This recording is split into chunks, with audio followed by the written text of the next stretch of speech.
ఈ కథ యేసుప్రభువు వారు భూమిపైన జీవించిన కాలంలో ఒక సాధారణమైన విధవరాలు, ఆమె కూతురు మరియు అంధుడైన ఆమె తండ్రి జీవితాలలో జరిగిన సంఘటనలు. ఆ చిన్న పాపకు యేసుపైన ఉన్న ఆసక్తి వారి జీవితాలలో ఏ విధంగా ఆదరణ, శాంతి, సమాధానం మరియు నిరీక్షణను తీసుకుని వచ్చిందో చూద్దామా? దుఃఖపడువారు ధన్యులు, వారు ఓదార్చబడుదురు. నీతి కొరకు ఆకలి దప్పిక గలవారు ధన్యులు, వారు తృప్తిపరచబడుదురు. హృదయ శుద్ధి గలవారు ధన్యులు, వారు దేవుని చూచెదరు. నీతి నిమిత్తము హింసింపబడువారు ధన్యులు, పరలోక రాజ్యము వారిది. నేను మీకు చెప్పినదేమనగా, మీ శత్రువులను ప్రేమించుడి, మిమ్ములను ద్వేషించు వారికి మేలు చేయుడి, మిమ్మలను బాధించు వారి కొరకు ప్రార్థన చేయుడి. మిమ్మల్ని ప్రేమించిన వారినే మీరు ప్రేమించినడలా మీకు ఏమి మేలు కలుగును? పాపులు కూడా అలాగే చేయును కదా. కాబట్టి మీ తండ్రి కనికరము గలవాడు కనుక మీరునూ కనికరం చూపించుడి. దేవుని వాక్యము విని దాని నమ్మువారు ధన్యులు. లీసా, ఇక మనం వెళ్ళాలి. చిన్నపిల్లలను ఆటంకపరచవద్దు, వారిని నా యొద్దకు రానీయుడి. ఇలాంటి వారిదే పరలోక రాజ్యము. నీ పేరేంటి? లీసా. చాలా చక్కని పేరు. లీసా, ఇంట్లో తాతగారు ఎదురు చూస్తూ ఉంటారు. బోధకుడా, నా బిడ్డను దీవించండి. చాలా అందంగా ఉంది. నీకు శుభము కలుగునగాక.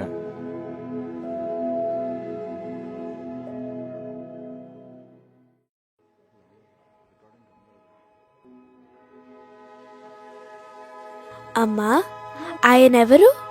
ఆయన నజరేతు వాడైన యేసు. కొందరు ఆయనను బోధకుడు అంటారు, ఇంకొందరు మెస్సయ్య అంటారు. అవునా? ఇప్పుడు ఆయనకి నా పేరు తెలుసు. అయితే ఆ యేసు గురించి నువ్వేమనుకుంటున్నావు? నేనైతే ఇప్పుడు తాతయ్యకి భోజనం సిద్ధం చేయాలనుకుంటున్నాను.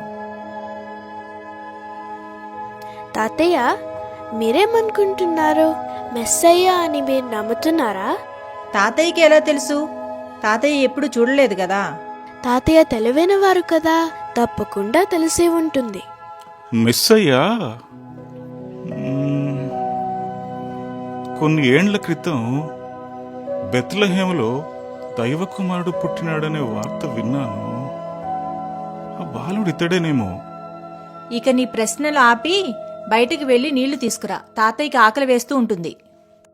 పొట్ట ఖాళీగా ఉన్నా నీ మాటలకు మనసు నిండిపోయిందమ్మా లీసా. ఇంకా ఇక్కడే ఉన్నావా? నీళ్లు తీసుకురామని చెప్పాను కదా, ముందు వెళ్లి నీళ్లు తీసుకురా. లీసా, అమ్మ కోపంలో ఉన్నట్టుంది. అమ్మ చెప్పినట్టు చేయమ్మా.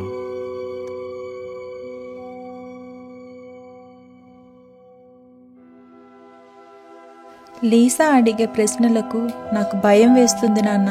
ఏం చెయ్యాలో అర్థం కావడం లేదు. నాకైతే చాలా కాలం క్రిందట నేను చూసిన చిన్న పాప గుర్తుకు వస్తుంది. ఆమె కూడా ఇలాగే ఎంతో సంతోషంగా, ఉత్సాహంగా ఉండేది. ఇప్పుడు నా జీవితంలో లీసా తప్ప ఏం మిగిలింది నాన్న? లీసా ఇంకా చిన్న పాపమ్మా. నువ్వు కొంచెం ఓపికతో ఉండు. మెల్లగా నీ మాట వింటుందిలే. అది చిన్నది కాబట్టే నాకు ఇంత భయం వేస్తుంది. ఆ యేసు గురించి నేను చాలా వార్తలు విన్నాను. ఆయనను వెంబడించే వారిని శిక్షిస్తున్నారు. అందుకే లీసాన్ని అతని నుండి దూరంగా ఉంచాలని ప్రయత్నిస్తున్నాను. చిరకాల స్నేహితుడా, నా హృదయాన సన్నిహితుడా, చిరకాల స్నేహితుడా, నా హృదయాన సన్నిహితుడా, నా తోడు నీవయ్యా, నీ స్నేహం చాలయ్యా, నా నీడ నీవయ్యా, ప్రియ ప్రభువా యేసయ్యా. లీసా, నా కోసం రొట్టెనే తీసుంచావా? మీ ఇంట్లో కూడా చేస్తారు కదా. సరేలే, ఇదిగో తీసుకో. నువ్వు మంచిదానివి లీసా. ఐజాక్, ఆ బోధకుడు గురించి నువ్వేమనుకుంటున్నావు? కొందరు మెస్సయ్య అంటున్నారు, మరి నువ్వేమనుకుంటున్నావు? నేను ఇంకా ఏమనుకోవట్లే. నేను వచ్చేసాక అక్కడేం జరిగింది? ఎన్నో వేల మంది ప్రజలు ఆ బోధకుడు చెప్పే మాటలు వినడానికి వచ్చారు. అప్పుడు ఒక అద్భుతం జరిగింది. అవునా? ఏం జరిగింది? ఆయన 5 రొట్టెలు 2 చేపల్ని దీవించి అన్ని వేల మందికి ఆహారంగా ఇచ్చారు. 5 రొట్టెలు 2 చేపలా? అన్ని వేల మందికా? ఎలా? నిజం లీసా, నా కళ్ళతో చూశాను. అందరూ భోజనం చేసిన కూర ఇంకా మిగిలింది. ఓ, నిజమా? అతను మెస్సయ్య అట. అతని పేరు యేసు. మరి నువ్వేమంటావు? నిజమే, ఆయనే మన మెస్సయ్య. లీసా, బల్లను శుభ్రం చేయమన్నా కదా. అమ్మా, ఆ యేసుని చూడడానికి మనందరం వెళ్దామా? లీసా, ఇవన్నీ మానేయమన్నాను కదా. వెళ్దామమ్మా, నాకు చూడాలని ఉంది. ఇంకా చాలు లీసా, వద్దని చెప్పానుగా. సంతకు వెళ్ళి కొన్ని సరుకులు తీసుకురా. తాతయ్య, అమ్మెందుకింత కోపంగా ఉంది? అమ్మను విసిగించకు లీసా. అమ్మలో చాలా దుఃఖం ఉంది. మీ నాన్నలా నిన్ను దూరం చేసుకుంటుందేమోనని భయం అమ్మా, అంతే. ఏడవకు లీసా. అమ్మ చెప్పినట్టు సంతకు వెళ్ళిరా. సరే, నేను వెళ్తాను.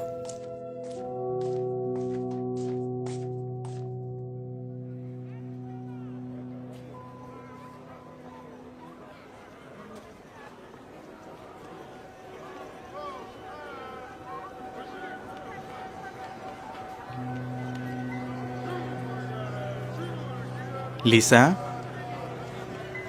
యేసయ్యా, నేనే మీ దగ్గర రావాలని అనుకున్నాను. నాకు తెలుసు. మీరు మా ఇంటికి వస్తారా?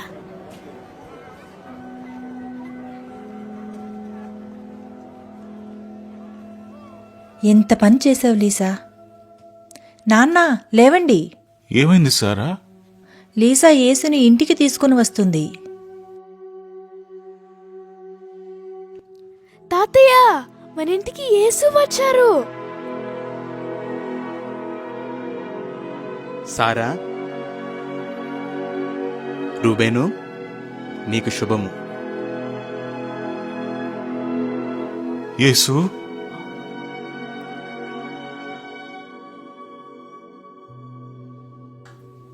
యేసు, మీరు వస్తున్నారని తెలిస్తే మేము కొంచెం సిద్ధపడి ఉండేవారిమి. లీసా ఎప్పుడూ ఇంతే, ఏవేవో చేస్తుంది. లీసా చాలా చురుకైన అమ్మాయి. నేను భోజనం తీసుకొని వస్తాను. అమ్మా, నీ భర్త ఎక్కడా? మనం అతని కోసం వేచి ఉందాము. నా భర్త లీసా పుట్టిన కొంతకాలానికే చనిపోయారు. సారా, రామ్మా, మాతో పాటు కూర్చో. అమ్మా, మనం నాన్నని మళ్ళీ చూస్తామా? లేదు లీసా, నాన్నగారు చనిపోయారు. నా యందు విశ్వాసముంచువాడు చనిపోయినను బ్రతుకును, బ్రతికి నా యందు విశ్వాసముంచు ప్రతివాడు ఎన్నటికినీ చనిపోడు.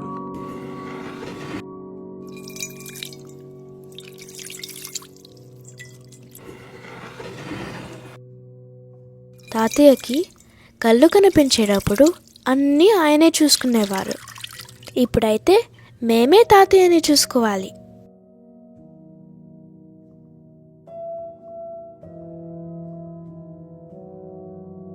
రూబేను, ఇప్పుడు చూడుము. యేసు, యేసు. అమ్మా, లీసా. నాన్న,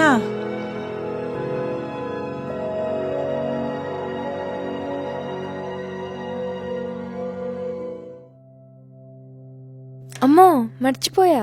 లీసా దగ్గరికి వెళ్ళాలి. లీసా, లీసా, ఐజాక్, ఎలా ఉన్నావు? మీరు చూడగలుగుతున్నారా? అవును, యేసు తాతయ్యని స్వస్థపరిచారు. లీసా, మనం వెళ్దామా?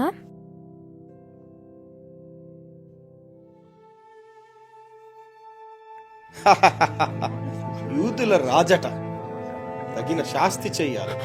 పద పద.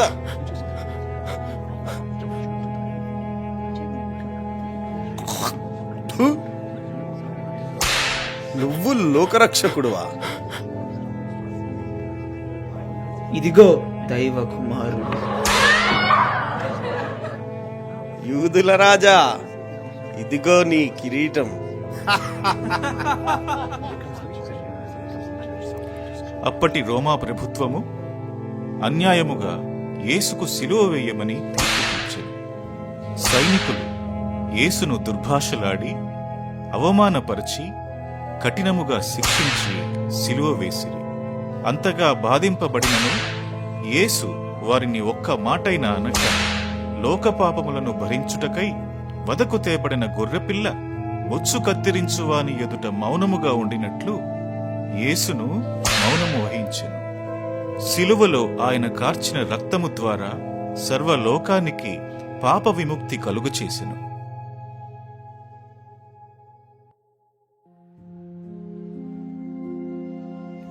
యూదుల రాజా, నిన్ను నువ్వు రక్షించుకో.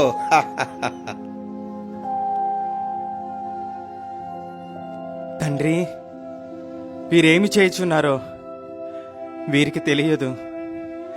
వీరిని క్షమించుము. తండ్రి, నా ఆత్మను నీ చేతికి అప్పగించుచున్నాను.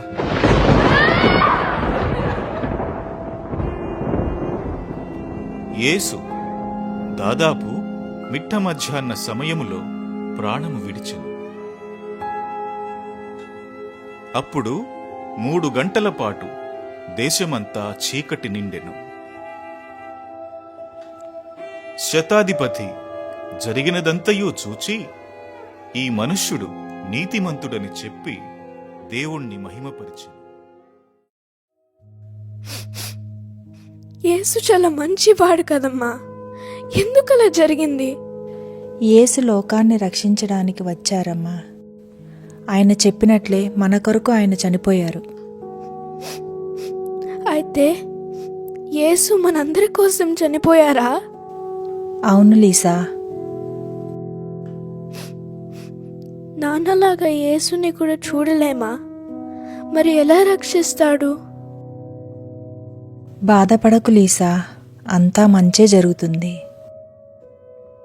యేసు మరణంతో మన జీవితం నిరాశతో నిండిపోయింది.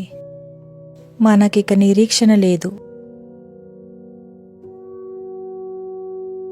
లేఖనములలో చెప్పిన విధముగా యేసు 3 రోజుల తరువాత మరణాన్ని గెలిచి సజీవుడుగా తిరిగి లేచెను.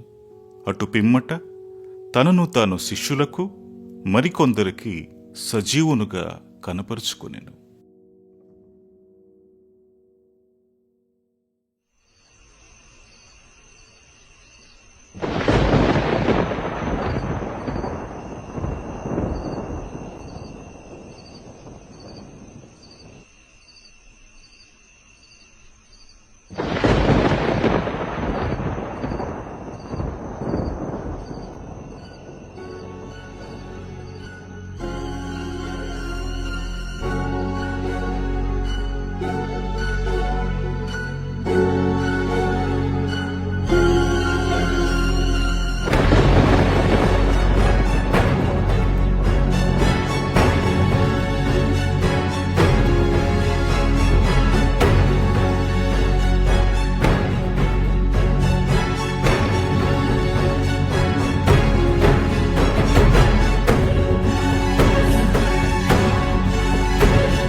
లీసా,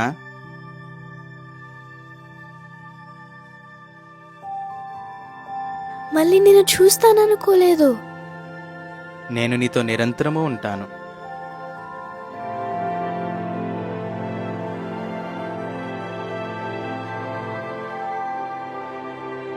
అమ్మా, నేను యేసుని చూశాను. ఆయన బ్రతికి ఉన్నారు. నేను మాట్లాడాను. అయితే నాన్నని మళ్ళీ చూస్తామా? అవును లీసా, మనం తప్పకుండా మళ్ళీ నాన్నను చూస్తాం. నా యందు విశ్వాసముంచువాడు చనిపోయినను బ్రతుకును. బ్రతికి నా యందు విశ్వాసముంచు ప్రతివాడు ఎన్నటికీ చనిపోడు. యేసు మరణంతో మనకిక నిరీక్షణ లేదనుకున్నాను. కానీ మరణాన్ని సైతం జయించి సజీవినిగా తిరిగి లేచి ఆయన ఎల్లప్పుడూ మనతోనే ఉంటాడన్న నిరీక్షణ మనకిచ్చారు.